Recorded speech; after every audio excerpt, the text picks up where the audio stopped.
laughter, joy, a wonderful gift to our community that ties us all together in this wonderful fabric of not only musical, but Santa Barbara's community, family of love. We're so glad.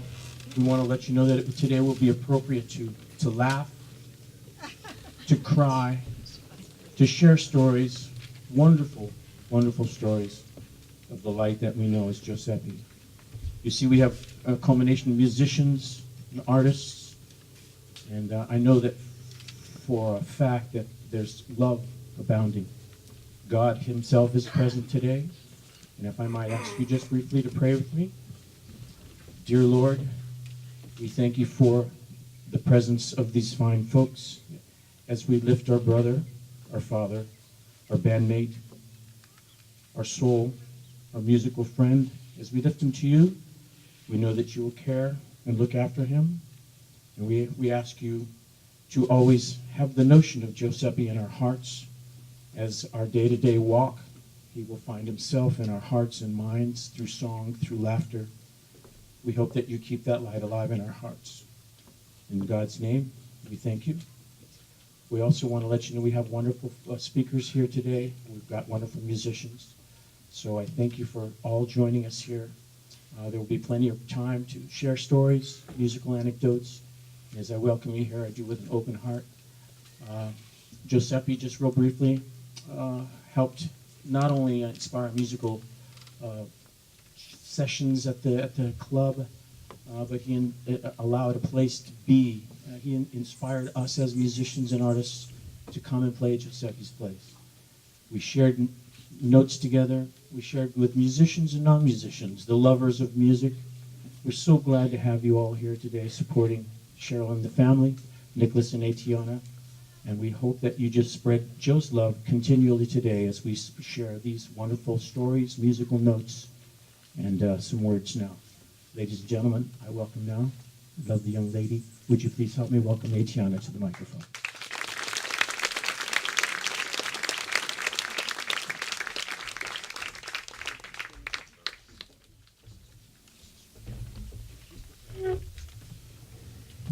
Good morning. Good morning. Thank you so much for joining us today. I can share that my mom, brother, and I are so grateful that you took time out of your busy lives to be here with us today from near and far to celebrate my dad. It's surreal because you are all not just a community, you are our family. And it is so powerful to stand in front of you and share a bit of my memories of Dad, but also to listen to stories that you all share both today and in the months and years to come. Also wanted to give a special thank you to the beautiful and hardworking committee and volunteers that made today possible. James, Bruce, Jill, Jessica, Barry, Gary, Chris, Dave, many other people who have helped in the weeks pulling this together and also have stood by our family through Dad's illness the past several years as well. Thank you. And I knew him as my dad, but you all knew him as a friend, and in much cases much longer than I did. So to begin, I wanted to share a little bit about Dad's childhood. This is a celebration of a good old-fashioned Irish-Italian man from Trenton, New Jersey. Dad was born on October 23rd, 1943, to James Scozzaro and Ann Quinn. His dad worked at the General Motors plant, and his mom lived for yard sales. He had two older siblings, a brother and sister, both about 10 years older than him. He was the pipsqueak, and his nickname was Skizzy. Their house had a fir tree in the front and backed up to a community pool where he would just hop over the fence and head over every summer, sometimes even after it closed. He was a proud altar boy at the Presbyterian church down the street, where he also learned to play ping pong. And his Italian grandmother ran a small corner store where she sold cannoli and lived upstairs. She also said she'd pay for music lessons, so at age 9, Dad picked up the accordion, and he took lessons until he was 12. But he really loved sports. He played basketball, soccer, baseball, all throughout high school and college. One of my dad's best friends from high school remains his best friend today, Richie, and his wife Carmela, who flew out here from New Jersey the week that Dad passed away. Richie can attest that my dad's jokes and easygoing spirit were his personality from the start. He had a '53 Chevy, used of course, that had a starter problem. Rich had to push while Dad popped the clutch, and they got it going around high school events and early dating experiences. When they were in the Army Reserves, always to be noticed, this is a story Richie shared, that this time it was Joe's mustache that was getting attention. He was picked out of a lineup and told that his mustache had to go. Of course, Joe didn't want to part with this beloved feature, so with the advice of an attorney, he requested a dignified trim of his mustache rather than shaving it off. Guess what? It worked. Only Dad could sway an army of generals in his direction. He could schmooze anyone. Fast forward decades, and that same mustache and Dad's famous dance moves won him first place at the dance contest at his 40-year high school reunion. After graduating from Rider College in business administration, Dad got a job at Westinghouse and eventually moved to the Bay Area selling life insurance. He also spent a year traveling on a dime in Europe, where he lived off the kindness of everyone he met, one meal a day, and spent every last penny on cutting-edge technology, a Walkman cassette player. After time in the Bay Area, he made his way down south to Santa Barbara in the late 1970s and made Santa Barbara home. He owned a leather shop on State Street and later opened Joseppi's. Joseppi's, a place that has been closed for more than 20 years, but has reached legendary proportion. Memories and music of those brick walls prevail. Friendships form. Oysters shucked. I couldn't walk down the street without someone stopping Dad and saying, "Joseppi, man, I miss your place." 20 years later. We'll be hearing about that chapter in his life in a little bit, which left a mark on so many of you. But before that, I wanted to share a few cherished memories I have from Dad. My memories of Joseppi's include using the soda gun for Shirley Temples, trips to Smart and Final, and cooking vats of spaghetti sauce on the stove. This upbringing resulted in two major discoveries when I went away to college. One, that the smell of soapy mop and stale beer can be found in other bars in America. And that some people do not make their own spaghetti sauce. But really, the kind man full of jokes and late nights at the bar brought home that same love and more into our home every day. Dad taught me all I know about grammar. I will never forget when to say he and I versus him and me. He taught me the art of closing a deal as we walked State Street selling candy bars for my high school cheerleading team. And he believed in me. Dad reminded me before every job interview to talk about my career, not just my job. Every dream I had, he jumped in line to be the first supporter. After grad school, when I wanted to run for city council, he grabbed the keys and drove me straight to City Hall at the paperwork. He was in the front row of every concert and introduced me to Ike Jenkins' DP Jazz Choir, which cemented the love of jazz and music that we'd grown up with. Over the past few years, as his memory was failing, he would faithfully write down the lists of places I'd traveled so that he could brag to whoever we ran into at the grocery store about my latest adventures. And his and my mom's marriage taught me about what it means to say for better or for worse. My mom stood by his side as a nurse over the past few years, and their love prevailed in a way that I can only aspire to. Anyone who knows my dad knows that he was the life of the party. In many ways, he played that role with our family, too. When Richie's daughter was here a few weeks ago, she asked, "So, did you know that your dad was going to be the most charismatic guy you ever met?" No, I didn't. He was just my dad. And as the years have gone on, I could not be more proud of him. That we would walk down the street like it was a parade, saying hello to everyone. That he would drive his van steadily in the slow lane as we sang and harmonized to the radio and listened to the same Italian 101 tape on repeat. He was a jokester, willing to put on any hat you give him, but he was also hugely generous with many of you, painting bathrooms, setting up computers. For our family, he would drive the 12 hours through the night to Zion, only to have me and Nikki clamoring at his feet to have him take the inner tubes down the river with us. His joy was in full form even last Christmas, when our family visited me in Washington, D.C., snapping along to tunes at the Christmas market and enjoying the theater and singing throughout the season. That is a memory we will all treasure. When completing a few questions about his family history towards the end of his life, Dad was asked how he would like to be remembered. Kind and funny, he wrote.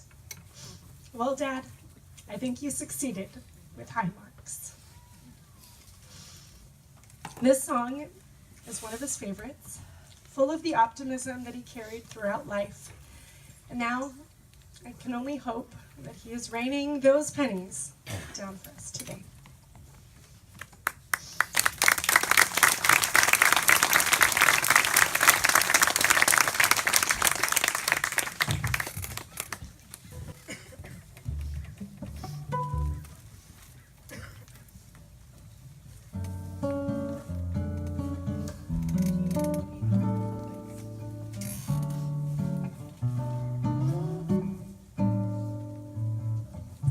Every time it rains, pennies from heaven.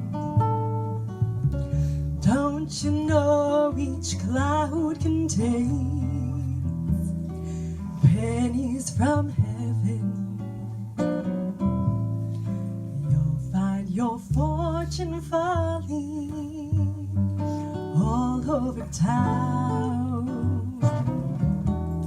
Be sure that your umbrella is upside down. Trade them for a package of sunshine and flowers. Don't you know the things you love, they must come with showers. You hear it thunder, don't run under a tree. There'll be pennies from heaven for you and me.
Every time it rains, pennies from heaven. Don't you know each cloud contains pennies from heaven? You'll find your fortune falling all over town. Be sure that your umbrella is upside down. Trade them for a package of sunshine and flowers. You must know the things you love must come with showers. So when you hear it thunder, don't run under a tree. There'll be pennies from heaven for you and me. There'll be pennies from heaven for you and me.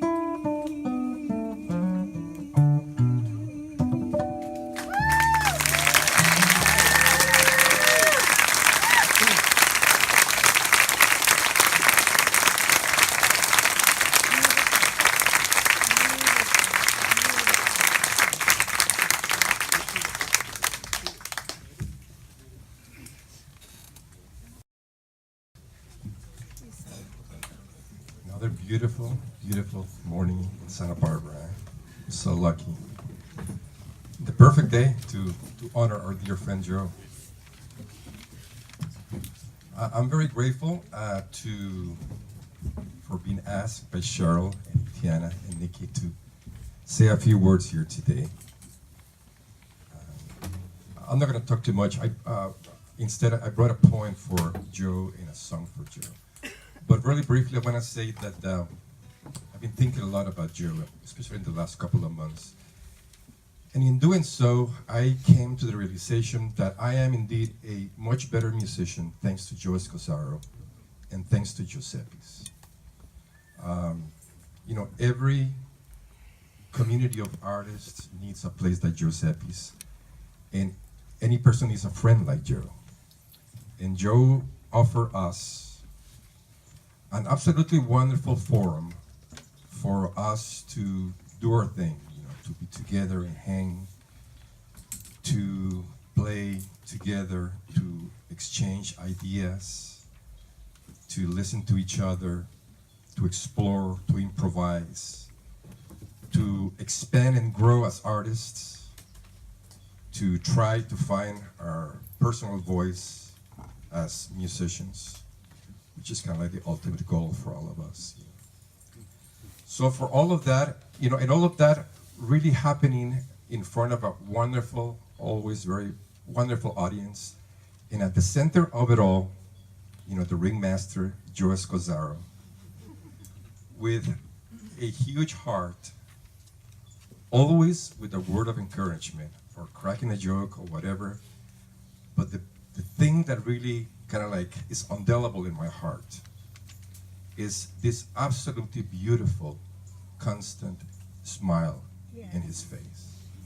An absolutely beautiful, constant smile on his face. And for that, I'm very grateful. I'm also a better man just by being friends with Joe Scozzaro. You know, it really added a lot to my being. And certainly for having Cheryl and Etiana and Nikki in my life. And as I look and think of Nikki and Etiana, you know, I'm so proud of you guys, both of you guys. I mean, this entire community is proud of Nikki and Etiana, really. You know? And with you two in mind, I would like to say to your dad and to Cheryl, a job well done. Indeed, a job well done.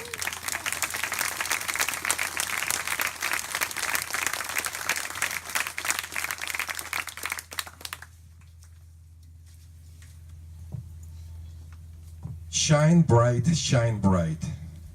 and be the cloud, be the nest. Be the song, be the embrace. Be the grateful and kind and compassionate one, and shine. Be the flame in the heart, be the solace in thought. Be the luminous path, and shine. Shine bright, as tomorrow begins. and you cross to the side of the infinite light. As the pendulum swings and the mystery unfolds, in the absence of time, in the presence of love, fill your heart with a dream. Shine bright, shine bright. Love you, Joe.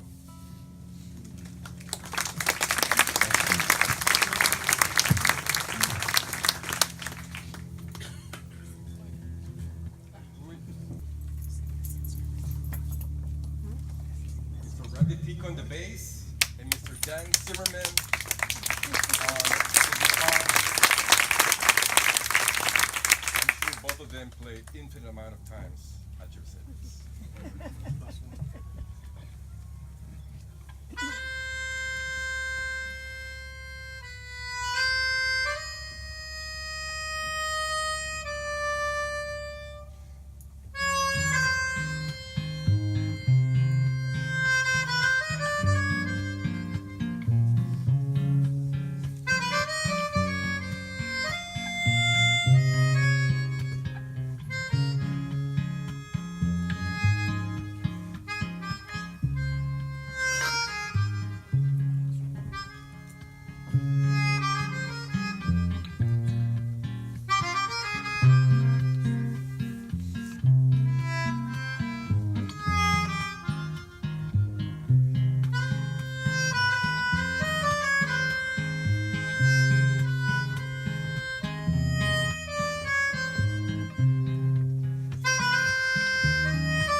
So hi, I'm Nick Scozzaro, Joseppi's son. Most of you here today knew me even before I was born. A common line which I heard time and time again over the years. And I'm 29 years old now. Your birthday yesterday. Yeah.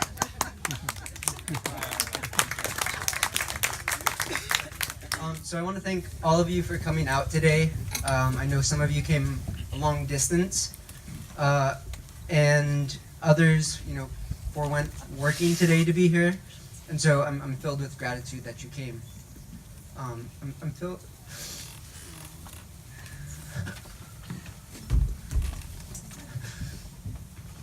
It's okay. It's all good. Yeah, Nikki. Take your time.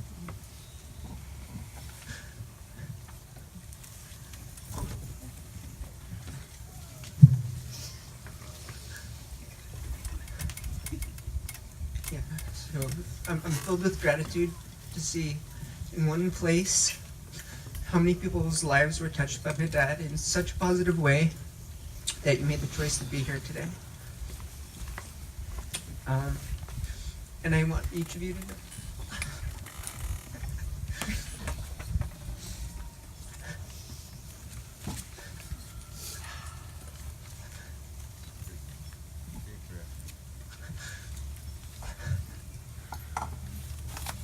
I want each of you to know that a friend of my dad is a friend of mine.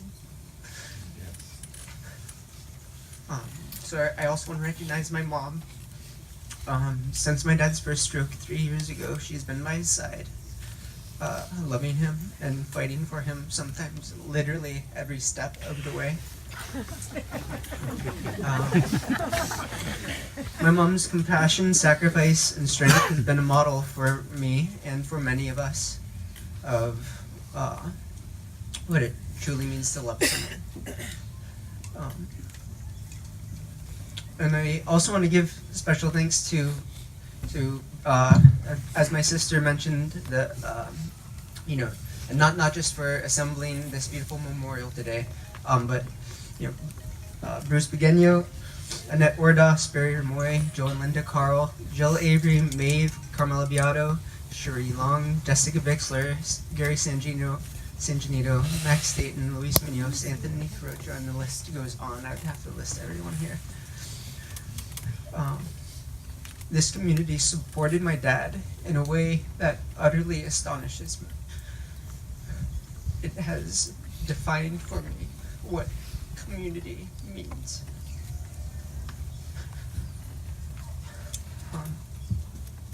For the past 3 years, you've been over at our house at some points every day, providing company, help to my mom, and support through a very difficult time. And from the bottom of my heart, I thank you. It fills me with an enormous sense of pride to have discovered, when it came down to brass tacks, just how many people loved my dad. Even down to our post woman who would come in and give my dad a kiss.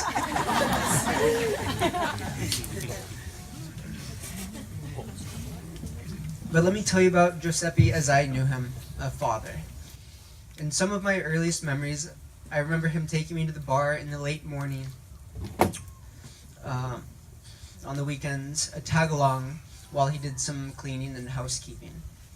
My dad would make me some plain hot pasta with butter, just how a little boy likes it, along with a Shirley Temple, as my sister mentioned. And every now and then I'll get a whiff somewhere of that smell that brings me back to Joseppi's today.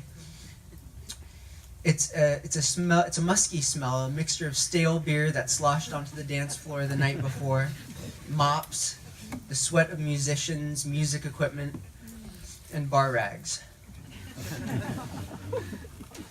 I remember my dad would sleep in after working late at the bar the night before, and I would bust into the room in the early morning, jump around on the bed, walk on his back, and my favorite, give him a body slam that always produced a resounding grunt.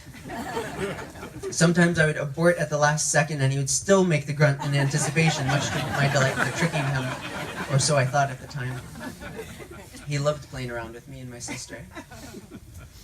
But after 13 years, my dad eventually got tired of the late nights at the bar. and wanted to transition to spending even more time with his family. So in 1995, as quickly as he opened the bar, he closed it. I was 7 years old when it closed, and our family immediately hopped in our yellow Westphalia van, put on my mom's Greek music, and went all over. Yellowstone, Yosemite, Zion, Bryce Canyon, the Grand Canyon, Mesa Verde, the Rocky Mountains, Ensenada, Johnson's Beach, just to name a few. We would pop the top in the van and it could sleep all four of us comfortably. And for each of those trips, we built fond memories that none of us will ever forget. At Yellowstone, watching the Old Faithful geyser, trekking up Elephant Back, my sister and I in the back seat singing made-up songs about Lee Hardy Rapids. Or at Zion, reusing semi-truck inner tubes to float down the river all day and hiking up the Narrows. Or at Mesa Verde, being on the guided tour when it started pouring rain while we crawled our way through those Native American dwellings carved into the cliffs. Or at Johnson's Beach, wearing our matching tie-dye shirts, eating soft serve ice cream and watching fireworks. During these years, my dad also took the opportunity to coach my baseball teams for t-ball, coach pitch, and pony baseball. At the end of the season, we'd have a pizza party where Coach Joe would hand out awards for typical things like most versatile player, most improved player, etc. And he'd give a short speech lauding each and every player. Without fail, my dad would get choked up and start crying while giving the speeches, overcome with emotion, being so proud of each and every player. And when I played baseball at Santa Barbara High, there was my dad in the booth behind home plate, announcing the game in his Jersey accent. Now batting, number 21, Nicky Scozzaro. My dad loved baseball, and I remember when he first considered umpiring. The seed had been planted in his mind from who knows where, and he asked us what he thought as he stood in the living room and did his best, strike three! Of course, we all rolled our eyes, but before too long, he was out there umpiring at all levels, from Pony League baseball to adult fast pitch softball, including some games here at Elings Park. And after getting the hang of umpiring, he also started to referee basketball and volleyball. And through umpiring, he made many good friends, some of who are here today. But my dad also loved music.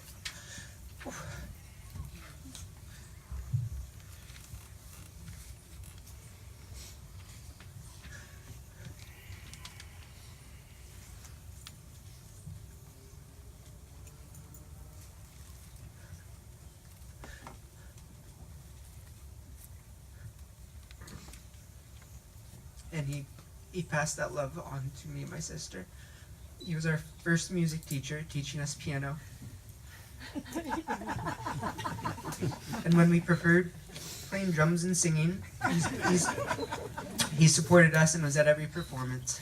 But one of the lessons that he taught all of us is about the joy of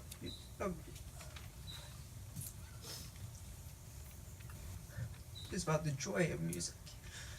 His accordion playing always lit up the room and made it a party, no matter where he was playing. He looked damn good with that accordion strapped on and that mustache.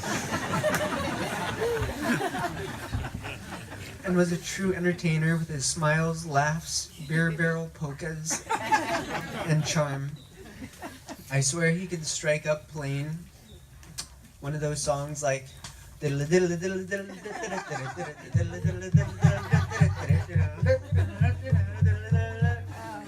he could get a room dancing of 5-year-olds or 90-year-olds as joy emanated from him in sound and presence.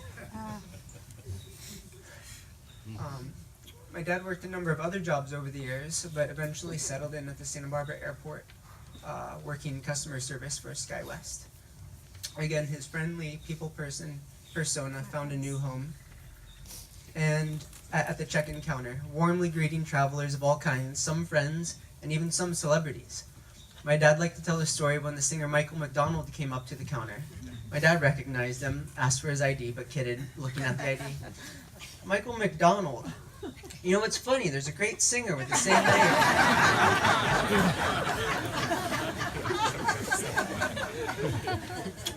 Or when Jeff Bridges came up, my dad withheld his ticket saying, Hey, I just read that you're singing now, so you're gonna have to sing a song before I can give you your ticket. Sure enough, Jeff Bridges steps back and starts belting out one of his songs with all the customers in line looking on.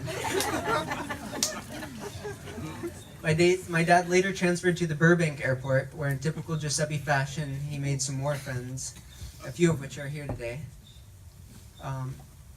But the airport job was great for another reason. It enabled our family to fly all over the world for free.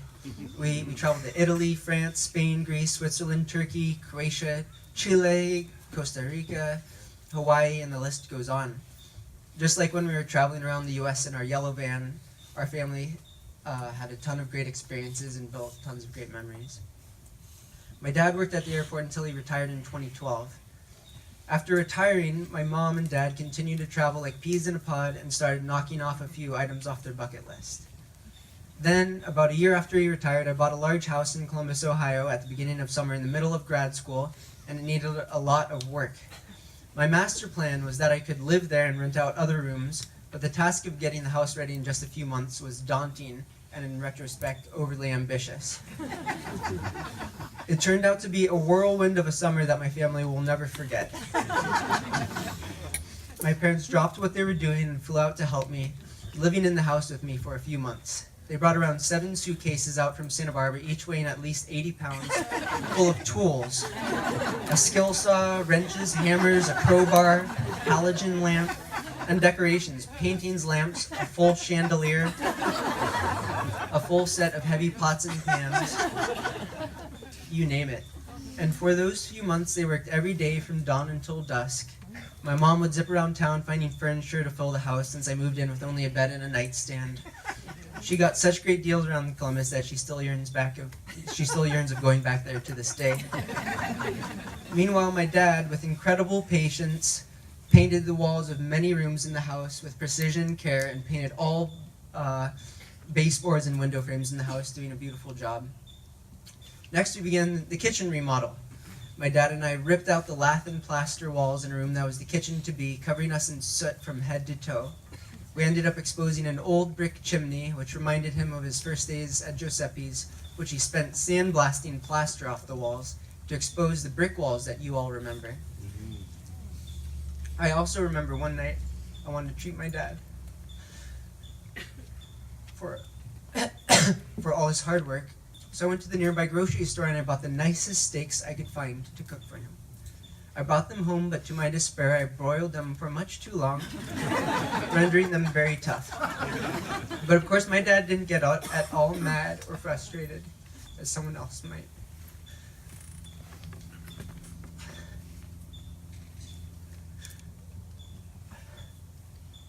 These are great memories, Nick. Rather, we sat together, chomping our laughably chewy making jokes and enjoying each other's company. My dad was a hard worker, from starting his own business to getting up at 4 a.m. to be at the airport on time for work or umpiring on the side, to a number of other jobs that he took during some of the financially strained years for our family, or even working nonstop on my house. My dad did whatever he had to do to support our family, and I have a deep respect for his accomplishments.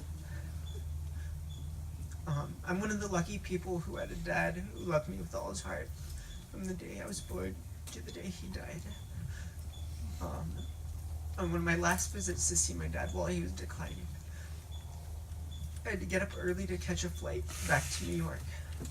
I went into his room and lightly roused him, saying, "Hey, Pop, it was nice to see you. I'm heading back to New York." And he responded, "I love you, Nicky boy." Those were the last words he spoke to me. Pop, you're the best pop, and I miss you.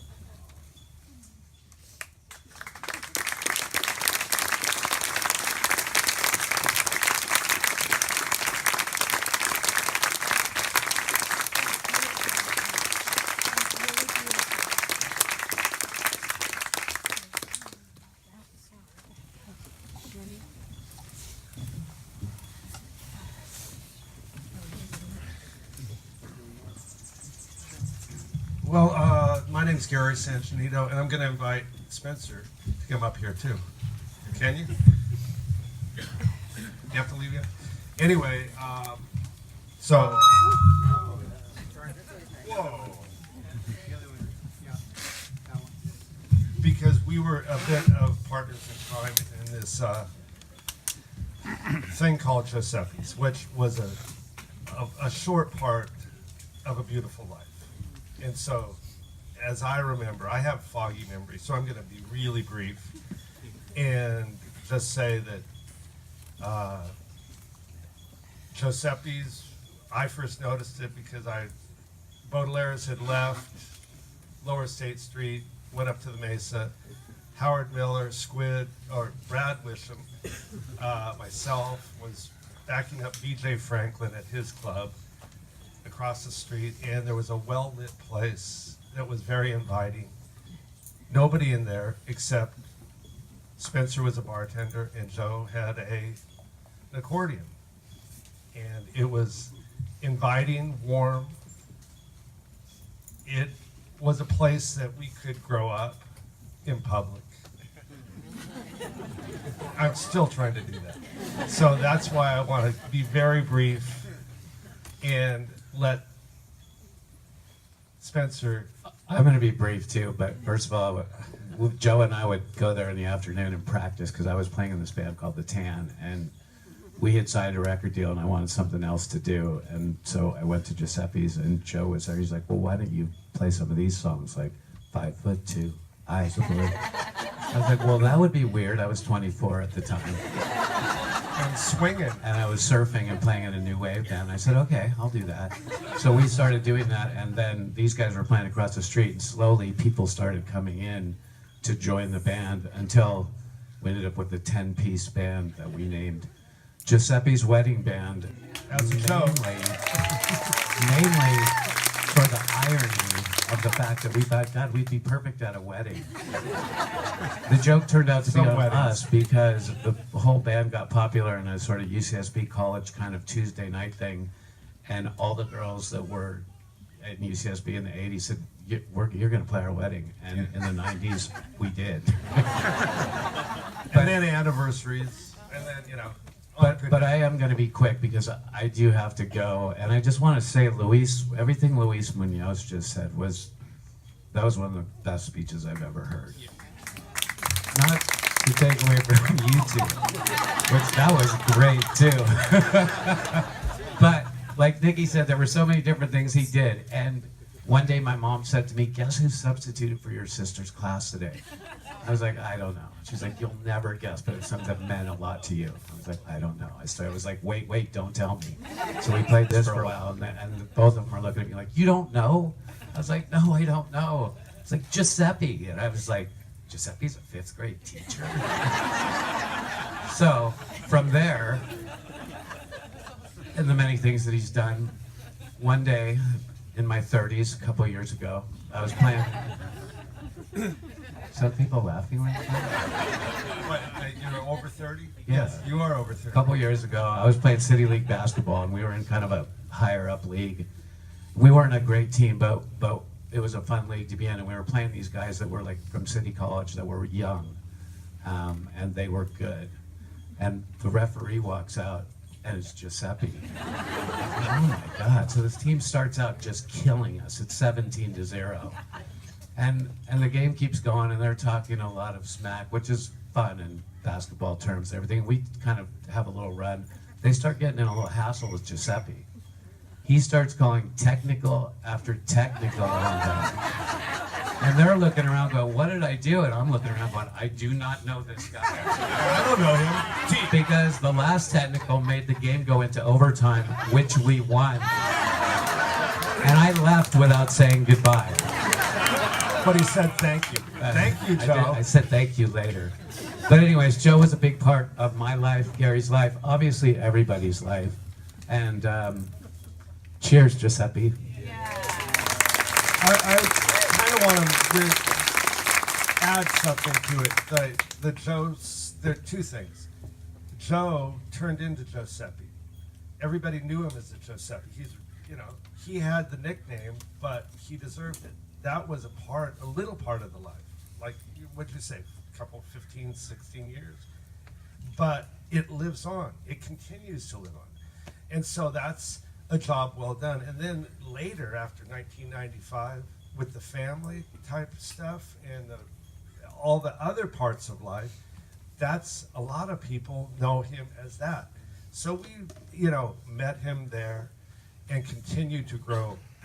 And I have to thank him, for being the family guy and just seeing him through the years. So I just want to sign off and say thank you, Joe. You're like a big brother. Go ahead. I'm just going to see you up there real soon. Oh, is this open for anybody else? Anybody else? James can bring a mic to you if you don't want to get up. And somebody raise their hand. Open. Anyone like to say a few words? One of the neat things about Joseppi was just the joy. J-O-Y, joy. One of the things that this world needs now is 1,000 or more Joseppis. It would make the world an incredibly better place. Thank you for the love and the joy, Joseppi. Thank you.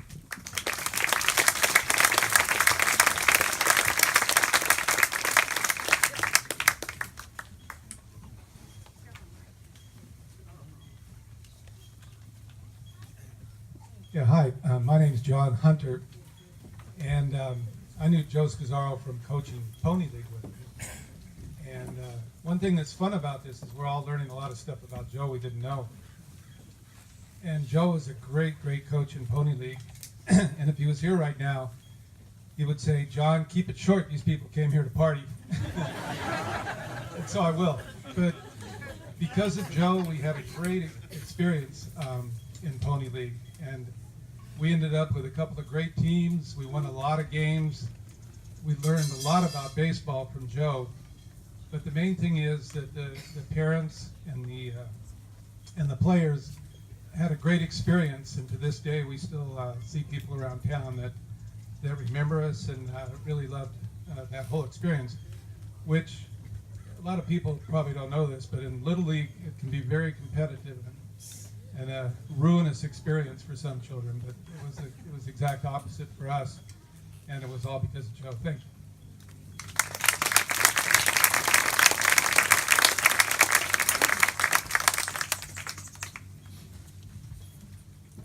Hi, my name is Deborah, and Joe's kids and my kids are about the same age and went to a lot of the same places. And when I told my son Josh about Joe, he said, "Mom, remember when Joe saved my life?" And I thought, I have to get up and say something about that, because all the things that people have said were true for me and my experience of Joe, but I feel like it needs to be said, and it needs to be told about when he saved my son's life, because that's a huge thing for someone to do. I was in a women's group, and we were camping, and we were camped by a stream, and all the adults were sitting on one side of the stream, and on the other side of the stream was kind of a wall of rocks and boulders, and of course the kids wanted to go to the other side of the stream to climb the rocks and boulders, and they did.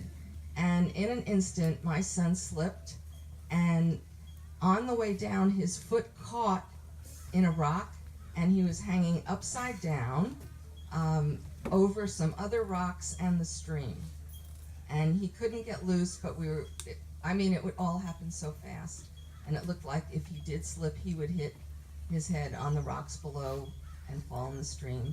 And Joe was on the other side, even though it was the women's group camping trip. Joe was there. And he was in the water in an instant, swimming across that stream, and took my son and brought him to safety. Yeah, in an instant.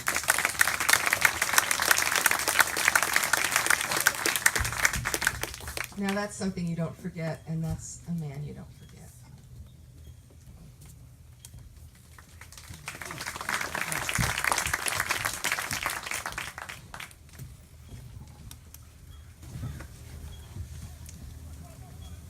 Hello, everybody. I'm glad to be here with you all, celebrating Joe's life and his memory.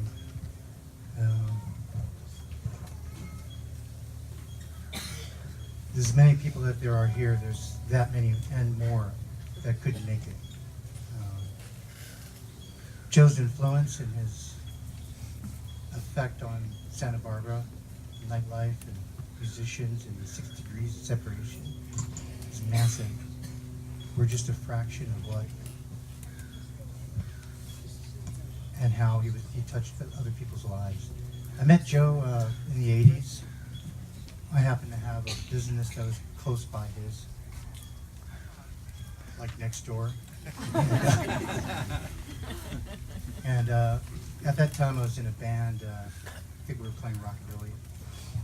And through music I got to play at Joe's club. And through the years, I got to know him pretty well.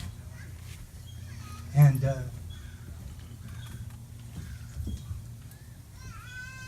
some of us who play music don't get to stick around, or didn't stick around as long as Joe did. And when they passed on, Joe would have a memorial there at Joseppi's for them. We'd all gather together in the memory of how they lived. And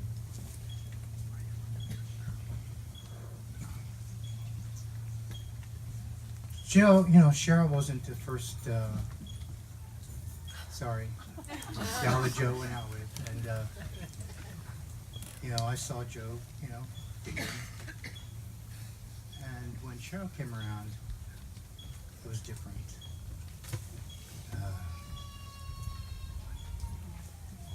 She had something different. It was, I mean, I knew that they were going to be together. And when they decided to live together and then eventually get married, of course, she was perfect for him. She was absolutely perfect for him. In that she was devoted and you could feel the caring, you know. I mean, you got couples that are couples and yeah, they look good. And then you get people that are together and it's just like, it's a different vibe altogether. When they had Atiana, I said that she was the most beautiful child I'd ever seen. And I said, if I ever have a kid, God, she's got to look just like her. I swear. Atiana, you were the joy of Cheryl and Joe. And Nikki, when Nikki was born, I saw Cheryl and Joe pull together and love this baby like nobody. That to me was like,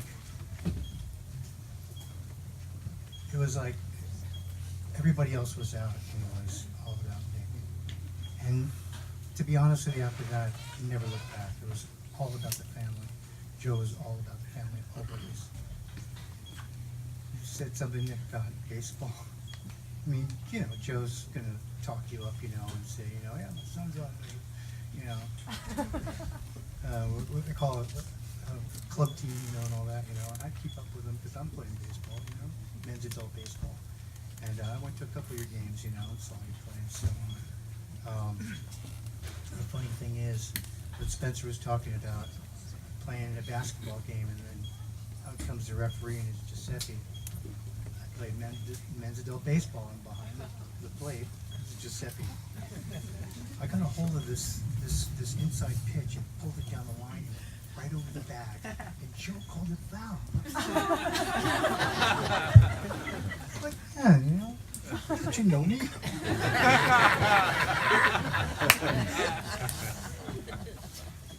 Anyway, not anyway, and the Scozzaros are an inspiration to me. I didn't have such great luck with marriage, but I believe in the institution and I believe in couples staying together and working it out, like Nikki said. And, or maybe he didn't say that, but I heard it.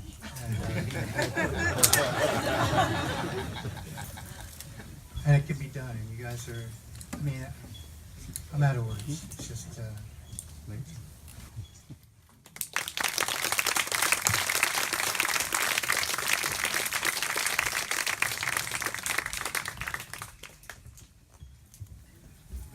I knew Joe through the bar, and he was nice enough to let any band come play.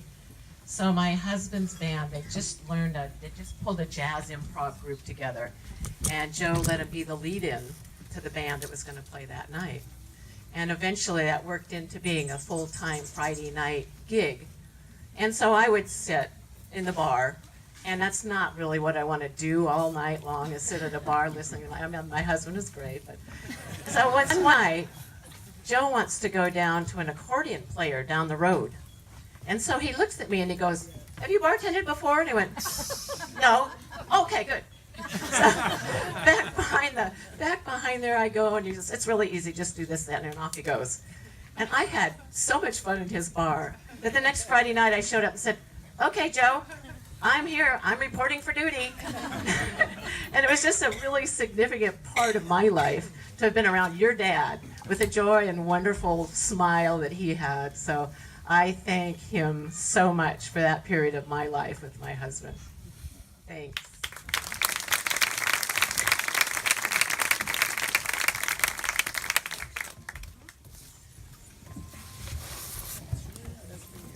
I was part of the groupies that Cece was talking about, and so that Friday night got to be a really regular thing, and I still remember her cleaning the bar and our picking up, etc. But what I remember most of all was Atiana riding her trike around the bar, and I thought this was like no bar, even Cheers didn't have this. And through the years, after the All-Stars kind of faded out, we always stuck together. And this had been so great because Joe had so many venues. Food from the Heart, playing with the Italian club. Everywhere I went, there was a Joe thing. And I remember so much when my daughter turned 50, she wanted to be Lady Godiva and ride naked down Coast Village Road.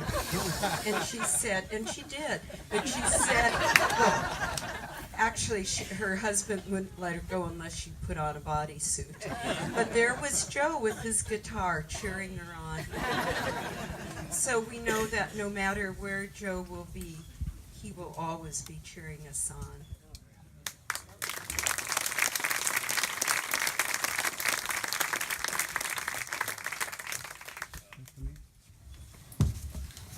Well, I didn't really plan on speaking, but James just thrust this microphone in. And I have to say, Joseppi had a huge impact on my life personally, and so many other people. It's incredible to me to see this crowd. It's a testament. Obviously, I know the musician component because my various bands played at Joseppi's for 10 years, and he was always very super supportive, even if it was the weirdest band. The main one was Headless Household, and Dick Dunlap's right there. Hi, Dick. And Nikki was talking about him teaching music. He taught me music, and many other people, just by his giving, loving, and open-minded spirit about what musicians could do. And I think we all are better people because of him.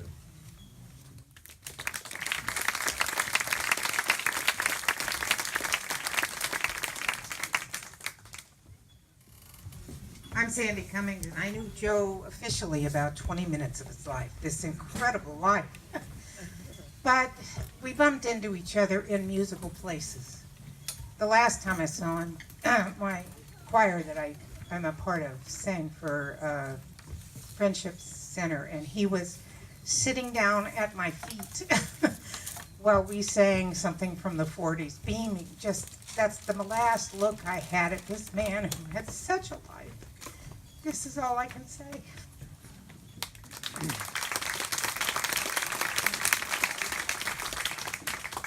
I want to share a story that, before I felt confident enough to play, I would go into Joseppi's quite often. And I remember I was a fan of Richie Cole's, and Joe got Richie Cole, who is a major international jazz star, to come in and play at his club. And I was very excited, and I went in there, and on a break, I went up back, and there was the unmistakable smell of, you know, a recently hit skunk. And Richie was, you know, he was smoking a joint, and I went up to him, and I started asking him questions, and he cut me off because I was asking him the questions that somebody that's, you know, maybe not used to playing out would ask. I said, do you give lessons? And, you know, how much do you practice? And he goes, and, you know, he cut me off and he said, yeah, you got your horn, man? Come sit in. I said, no, I don't. I said, I don't. He goes, okay, well, so we'll go get it. And I lived in Carpinteria at the time. So I drove down to Carpinteria to get my horn because I wasn't going to miss this opportunity. You know, I thought this was really cool. And this was the type of club that Joe had where you could feel like you could do this. So I went home and got my horn. And I went back, and at the next break, I had the exact same conversation. But he didn't remember me. He said,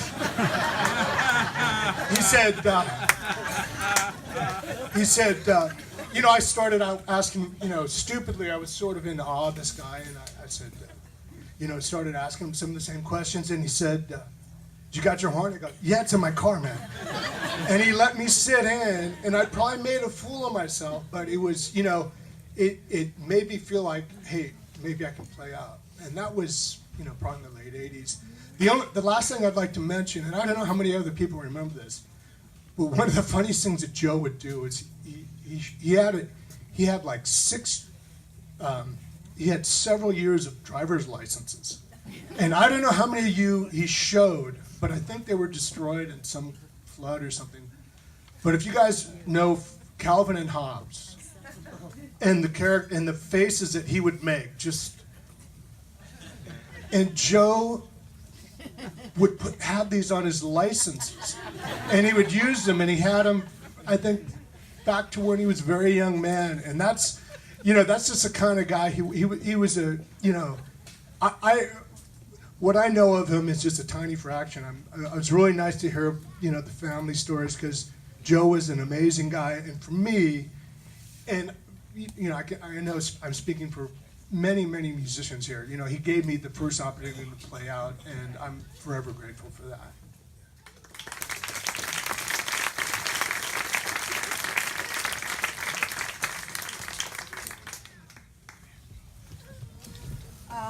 Well, I met Joe and Cheryl when Atiana was 3 years old, and she's the best friend of my daughter. And they went to the park, to the parades together. They used to love dressing up, so they both had a real thing in common. But so they were good friends forever and ever. And once we went, once all the girls got together and went to a music festival, and Joe, you know, 8 women and Joe managed to dance with every one of them because they needed a partner. Atiana came with us to Fiji for a month, and before the Fiji thing, they came over to our house and we had dinner, and we all sat on the floor and drank kava. Had a kava ceremony.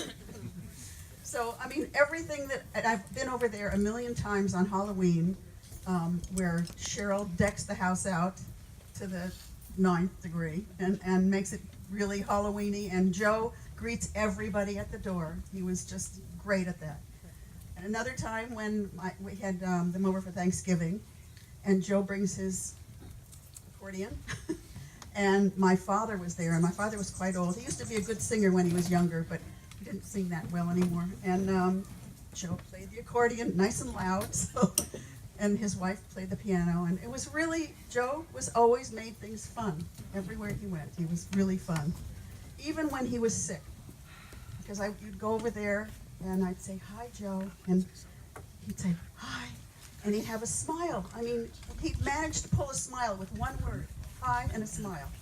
He had nothing left, and he was a happy person till the end. So that's what I have to say.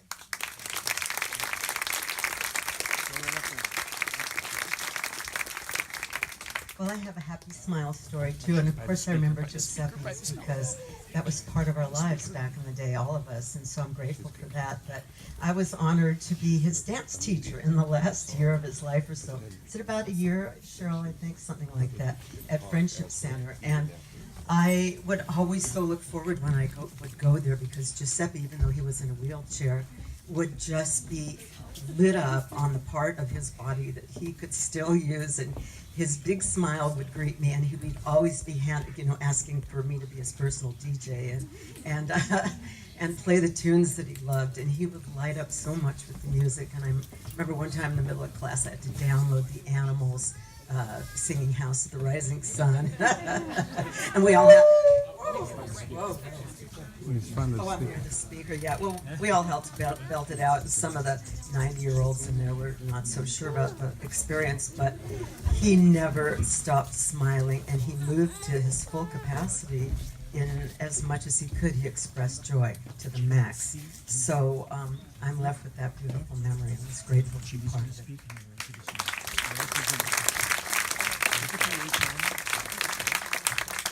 Mine is really simple. 4.5 years ago, we had a 60th birthday party for me, my wife Katie and I at our house. The living room was filled with friends, a lot of musicians, a lot of music, impromptu throughout the night. Joseppi on the accordion, of course. And just my last memory of him was, as people slowly filtered out of our house, the very last one to leave, guess who? Joseppi. Thank you, Joseppi.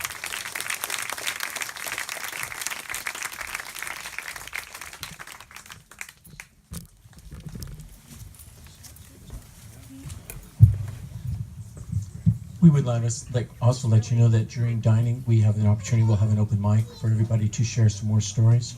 Right now we have a little special treat for us. And part of this is that we all join in voice. In your program, you have some lyrics there. Etienne's going to start the first verse, be accompanied by Bruce. I'm going to join in for the second verse, and we'd like to invite you all, please, to join in the third verse. And then we'll be seated for dining, and we'd like to invite you to share more stories. Thank you.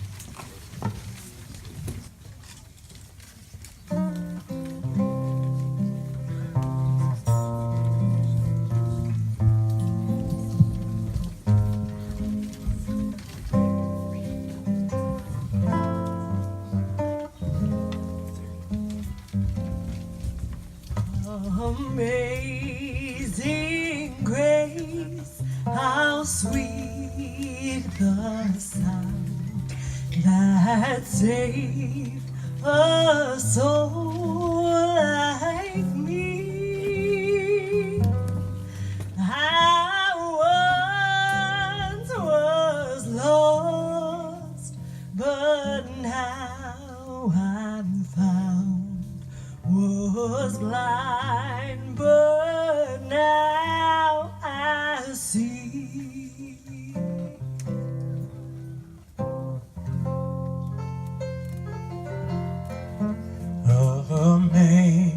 Amazing grace, how sweet the sound that saved a wretch like me.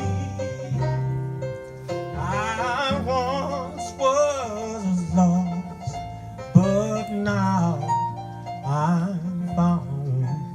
Was blind, but now I see. Let us join in the second verse. Through many dangers, toils, and snares, I have already come. 'Tis grace that brought me safe thus far, and grace will lead me home. Third verse, let us all join. We've been there 10,000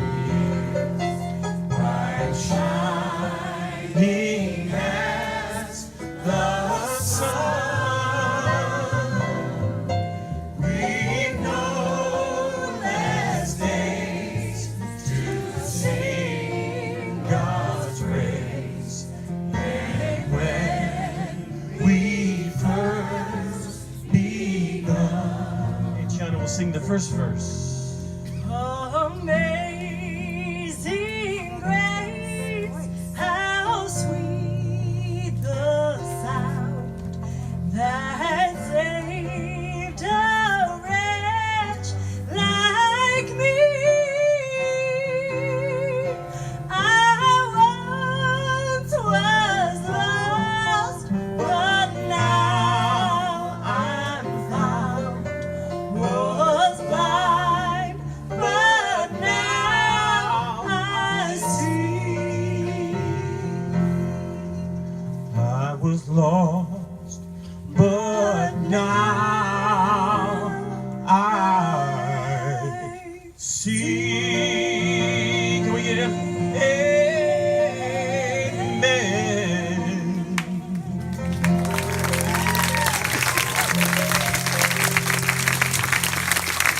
Continued blessings. Let us dine now. We're going to follow the family through. We will share more stories, and there certainly is music here today. On behalf of Joseppi and his family, we wish you all blessings for healings, and thank you for joining us.